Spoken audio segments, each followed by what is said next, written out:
जो हमारा अगला क्वेश्चन दिया है, एक घन का आयतन 512 सेंटीमीटर क्यूब है, तो घन का पृष्ठीय क्षेत्रफल क्या होगा। यह हमें पृष्ठीय क्षेत्रफल ज्ञात करना है। इसका फार्मूला होता है 6 गुना भुजा का स्क्वायर। ठीक है, और भुजा क्या दी गई है, ए। तो घन की सभी भुजाएं क्या होती हैं, बराबर होती हैं। ठीक है, तो बच्चों हमें यहाँ पे पहले भुजा ज्ञात करनी है। जब तक भुजा नहीं ज्ञात होगी तब तक हम पृष्ठीय क्षेत्रफल नहीं निकाल पाएंगे। तो भुजा कैसे ज्ञात होगी, तो बच्चों देखो क्या दिया है क्वेश्चन में, घन का आयतन 512 सेंटीमीटर क्यूब है। ठीक है, तो घन का आयतन जो दिया है इसी के द्वारा हमें भुजा प्राप्त होगी। तो आयतन का फॉर्मूला क्या होता है, भुजा का क्यूब। भुजा का क्यूब ये होता है आयतन का फॉर्मूला। ठीक है, तो आयतन हमें कितना दिया हुआ है, 512। यानी कि जो आयतन है वो क्या है बच्चों, भुजा का क्यूब होता है। यही होता है बच्चों, है ना। आयतन कितना दिया है, 512 ये दिया हुआ है। देख लो बच्चों यहाँ पे एक बार, 512 दिया हुआ है आयतन। ठीक है, तो भुजा क्या है, ए। ठीक है बच्चों, तो ए का क्या लेंगे हम, क्यू लेंगे। ठीक है, जैसे यहाँ से क्यू हटाओगे, यहाँ पे जो क्यू है जैसे यहाँ से हटाओगे तो उधर में जाके क्या हो जाएगा, घनमूल हो जाएगा। ठीक है, यहाँ 512 ए। अब बच्चों तुम 512 का घनमूल क्या होता है, 512 का पहले तुम लासा ले लेना, तो ये आ जाएगा 8 गुना 8 गुना 8। ठीक है, ये आ जाएगा। अब देखो जो घनमूल होता है उसके अंदर कोई भी अगर नंबर हो वो 3 बार आता है। जैसे 8 यहाँ पे 3 बार आया तो एक ठो 8 क्या होता है, बाहर निकल जाता है। ठीक है, तो ए का वैल्यू कितना आ गया, 8 आ गया। ठीक है बच्चों, तो यहाँ पे हमें क्या मिल गई, भुजा मिल गई। ए क्या है, भुजा है ना। देखो यहाँ पे ए क्या है, भुजा है। तो हमें भुजा मिल गई, कितनी मिल गई, 8 मिल गई, है ना। तो हमें क्या निकालना था, पृष्ठीय क्षेत्रफल। इसका फॉर्मूला क्या होता है, 6 गुना भुजा का स्क्वायर। अब ए का वैल्यू तुमको कितना मिल गया, 8 मिल गया है ना। तो ए की जगह क्या बैठाओगे, 8 बैठाओगे। ठीक है, 6 ए का स्क्वायर था, यही था पृष्ठीय क्षेत्रफल। ए की जगह में क्या बैठाओगे, 8 बैठाओगे। तो 8 का स्क्वायर, इसका मतलब क्या होगा, 8 गुना 8। ठीक है, तो 8 64। 64 को जब तुम 6 से गुना, 8 64 होता है ना। तो 64 को 6 से गुना करोगे तो तुम्हें तुम्हारा उत्तर मिल जाएगा। ठीक है, तो तुम्हारा आंसर क्या हो जाएगा, 384। ये तुम्हें मिल जाएगा। ठीक है बच्चों, करके देख लो इसको। 6 चौके 24 का 4, हाथ में 2, 6 छके 36 और 2 38। यही आया ना बच्चों, सेम यही आएगा। तो ये तुम्हारा उत्तर हो जाएगा बच्चों। ठीक है, तो देखो इसको, आयतन था, आयतन दिया हुआ है, यानी कि आयतन तुमको कितना दिया है, 512, है ना। इसका फॉर्मूला क्या होता है, भुजा का क्यू होता है ना, 512 ऐसे ही दिया हुआ था। ठीक है, तो ये क्यू हटाएंगे तो इधर में क्या आ जाएगा, घनमूल आ जाएगा। भुजा क्या था, ए। इधर आ जाएगा 512, यहाँ पे 3 लिख दोगे, है ना। 3 का मतलब क्या होता है, घनमूल। ठीक है, इसको ऐसे लिखते हैं। तो ए, तो 512 का कितना होता है बच्चों, 8 आएगा। ठीक है, 512 का घन होता है 8। अब देखो पृष्ठीय क्षेत्रफल क्या होता है, 6 ए का स्क्वायर, है ना। ए की जगह में 8 बैठा दोगे ना तो तुम्हारा उत्तर आ जाएगा। अगला क्वेश्चन देखो, एक घन का किनारा कितना दिया है, 10 सेंटीमीटर है ना। तो किनारे का मतलब क्या हो गया बच्चों, भुजा हो गई। ये जो किनारा होता है इसी को क्या बोलते हैं, भुजा। तो भुजा तुमको कितनी दे दी है, 10 दे दी है। ठीक है, तो उसका पार्श्व पृष्ठीय क्षेत्रफल निकालना है। ठीक है, तो घन की टोटल कितने साइड होते, कितने फेस होते हैं, तो 6 फेस होते हैं। एक ये वाला, 2, 3, 4, अगला 5 और पिछला 6। मगर पार्श्व, पार्श्व पृष्ठीय क्या होता है बच्चों, देखो देखो ऊपर से ये खुला है ना, ये वाला खुला है, उसी तरह से अगर नीचे भी खुला हो जाए, ठीक है, तो इसके कितने फेस हो जाएंगे, 1, 2, 3, 4, 4 हो जाएंगे। ठीक है, तो पार्श्व पृष्ठीय क्षेत्रफल का फॉर्मूला क्या होता है, 4 गुना भुजा का स्क्वायर। ठीक है, 4 गुना, अब भुजा कितनी दी है, 10 दी है, तो 10 का स्क्वायर। 10 का स्क्वायर कितना होता है, 100 होता है, तो टोटल 400 आ जाएगा। ठीक है, तुम्हारा उत्तर देखो क्या है, ये यहाँ भी देख लो। तुम्हें बोला था पार्श्व पृष्ठीय क्षेत्रफल निकालने के लिए। तो बच्चों देखो, ऊपर भी खुला है उसी प्रकार से नीचे भी क्या है, खुला हुआ है ना। तो इसकी कितनी दीवारें हो गई, तो पहली दीवार हो गई ये वाली, दूसरी दीवार हो गई इसकी पीछे वाली, तीसरी दीवार ये वाली हो गई और चौथी इसके पीछे वाली हो गई, है ना। ये वाली होगी, ऊपर और नीचे खुला है। तो इसका फार्मूला क्या हो गया, 4 गुना भुजा का स्क्वायर, ये फार्मूला होता है बच्चों।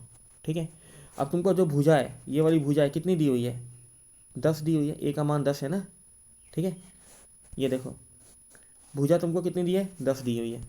तो यानी कि भुजा की जगह 10 बैठा दो, 10 का स्क्वायर करोगे तो क्या आएगा, यानी कि 10 को 2 बार गुना करना है, तो कितना आ जाएगा 400। ठीक है, यही तुम्हारा उत्तर हो जाएगा। देखो अगला क्वेश्चन देखो, एक घनाकार डिब्बे का एक किनारा 10 सेंटीमीटर लंबाई का है ना। किनारा बोल दिया ना, तो किनारा क्या यही होता है, यही किनारा है बच्चों। ठीक है, ये किनारा है। घन की सारी भुजा क्या होती है, बराबर होती हैं। ये अगर ये ए है तो ये भी ए है, ये भी ए होगा। तो ए यानी क्या हो गया, भुजा, और भुजा कितनी दी हुई है, 10 दी हुई है। ठीक है, तो डिब्बे का कुल पृष्ठीय क्षेत्रफल, तो कुल पृष्ठीय क्षेत्रफल का फार्मूला क्या होता है, 6 गुना भुजा का स्क्वायर, यही फार्मूला होता है। 6 गुना 10 का स्क्वायर, 10 का स्क्वायर करोगे तो तुमको 100 मिलेगा, यानी कि कितना आ गया, 600 आ गया ना। ये तुम्हारा उत्तर हो जाएगा। ठीक है बच्चों, देखो तुमको कितना दिया हुआ था, भुजा 10 दी है, ये 10 है तो ये भी कितना होगा, 10 होगा। ये भी भुजा कितनी होगी, 10, ये भी भुजा 10 है ना, ये भी 10 होगी, ये भी 10 होगा, सारी भुजाएं 10 होंगी, है ना। तो बोला था कुल क्षेत्रफल निकालो, कुल पृष्ठीय क्षेत्रफल, इसका फार्मूला होता है 6 गुना भुजा का स्क्वायर। ठीक है, भुजा की जगह में हम क्या रख देंगे, 10 रख देंगे। 10 का स्क्वायर क्या देगा तुमको, 100 देगा, यानी तुमको कितना मिल गया, 600 मिल गया। ठीक है, अगला क्वेश्चन देखो, एक घन का किनारा 12 सेंटीमीटर है। घन का किनारा यानी ए का वैल्यू तुमको कितना दिया, ये जो ए है ना, इसका वैल्यू तुमको दे दिया है 12 दे दिया है। पूछा है घन का आयतन। घन का आयतन क्या होता है, आयतन होता है भुजा का क्यू, यही होता है बच्चों। अब भुजा कितनी दी है, 12, 12 को क्यू, यानी कि 12 को कितनी बार गुना करोगे, 3 बार, क्योंकि 12 की घात कितनी है, 3 है ना। 12 की घात 3 है, तो 3 बार 12 को गुना करोगे तो कितना आ जाएगा, 17 28, ये आएगा। ठीक है बच्चों, अगला क्वेश्चन देखो, यहाँ पे दिया है किसी घन के विकर्ण की लंबाई 6 सेंटीमीटर है। ठीक है, तो घन का विकर्ण क्या होता है, देखो यहाँ पे ये दो किनारे हो गए। ठीक है, ये दो किनारे, इन दोनों किनारों को मिला दो तो ये क्या मिल जाता बच्चों, ये तुम्हें मिल जाएगा विकर्ण। ठीक है, तो हमें क्या करना है, जो विकर्ण होता है ये वाला, तो जो विकर्ण की जो लंबाई होती है वो क्या होती है, √3 गुना भुजा, है ना बच्चों, √3 गुना भुजा होती है। ये दो बिंदु ले लिए विपरीत वाले, दोनों बिंदु को मिला दो, ये विकर्ण है। अब क्या करना क्या है बच्चों, अब तुम्हें क्या दिया है, विकर्ण की लंबाई 6 सेंटीमीटर दी है, तो घन का आयतन कितना होगा, हमें आयतन निकालना है। तो आयतन क्या होता है, भुजा का क्यू होता है। ठीक है, लेकिन जब तक हमें भुजा नहीं मिलेगी आयतन हम निकाल नहीं पाएंगे। तो हमें भुजा कहाँ से मिलेगी, यहाँ से मिलेगी।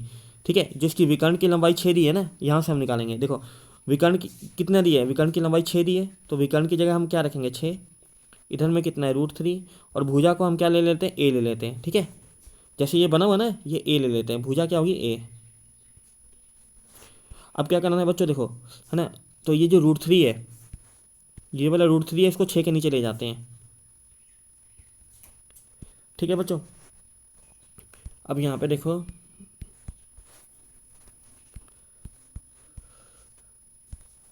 छः बटा √3, इधर में क्या है, ए है। ठीक है, अब 6 को देखो क्या लिख सकते हैं, ये जो 6 है यहाँ पे दिया हुआ है, इसको क्या लिख सकते हैं, 2 गुना 3, 6 ही होता है। ठीक है, और नीचे में क्या है, √3 है।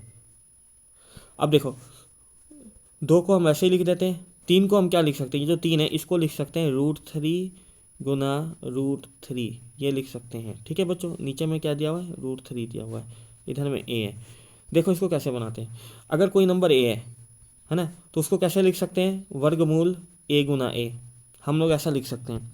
देखो वर्गमूल के अंदर कोई भी दो नंबर अगर एक जैसे हो तो एक नंबर क्या आता है, बाहर आ जाता है, तो इसका वैल्यू क्या आएगा, ए ही आएगा।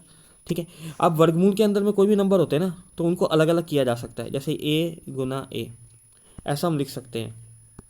ठीक है, देखो इन दोनों नंबर के ऊपर में क्या है, ये वाला वर्गमूल है, दोनों नंबर के अंदर में है ना, तो ये दोनों नंबर अलग अलग हो जाएंगे और दोनों नंबर के ऊपर में वर्गमूल अलग अलग हो जाएगा। ठीक है, उसी प्रकार से 3 है, तो 3 को हम क्या लिख सकते हैं, 3 गुना 3 हम लिख सकते हैं ना।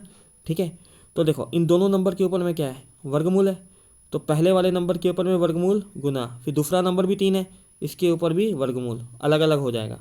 ठीक है, तो कोई भी नंबर को हम इस तरीके से लिख सकते हैं।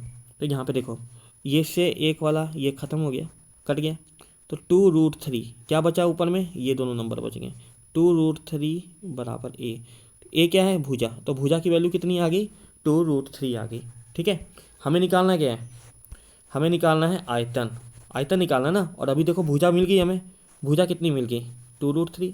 तो हमें क्या निकालना है? आयतन। आयतन निकालना है। और आयतन क्या होता है? भुजा का क्यू होता है बच्चों। ठीक है, तो हम बैठा देते हैं अभी, है ना। तो भुजा का क्यू, और भुजा कितनी दी हुई है? 2√3। तो 2√3 का घात कितना हो गया? 3 हो गया। ठीक है बच्चों, तो देखो कोई भी दो नंबर है, मान लो जैसे ये ए और बी दिया हुआ है, अगर दोनों की घात अगर यहाँ पे एन दी हुई है तो ए के ऊपर में भी एन आ जाएगा, बी के ऊपर में भी एन आ जाएगा। ठीक है, तो ये बच्चों फार्मूला होता है, ये फार्मूले का हम यहाँ पे इस्तेमाल करेंगे। अब देखो ये दोनों नंबर हैं, दोनों नंबर की घात कितनी है? 3 है, तो 2 पे भी 3 आ जाएगा, है ना। और √3 पे भी कितना आ जाएगा? 3 आ जाएगा। ठीक है बच्चों, तो देखो 2 को 3 बार गुना करोगे तो कितना आ जाएगा? इस वाले को 8 आ गया, है ना। और √3 कितना है? √3 को 3 बार लिखना है, √3 गुना √3 3 बार लिख दिया बच्चों।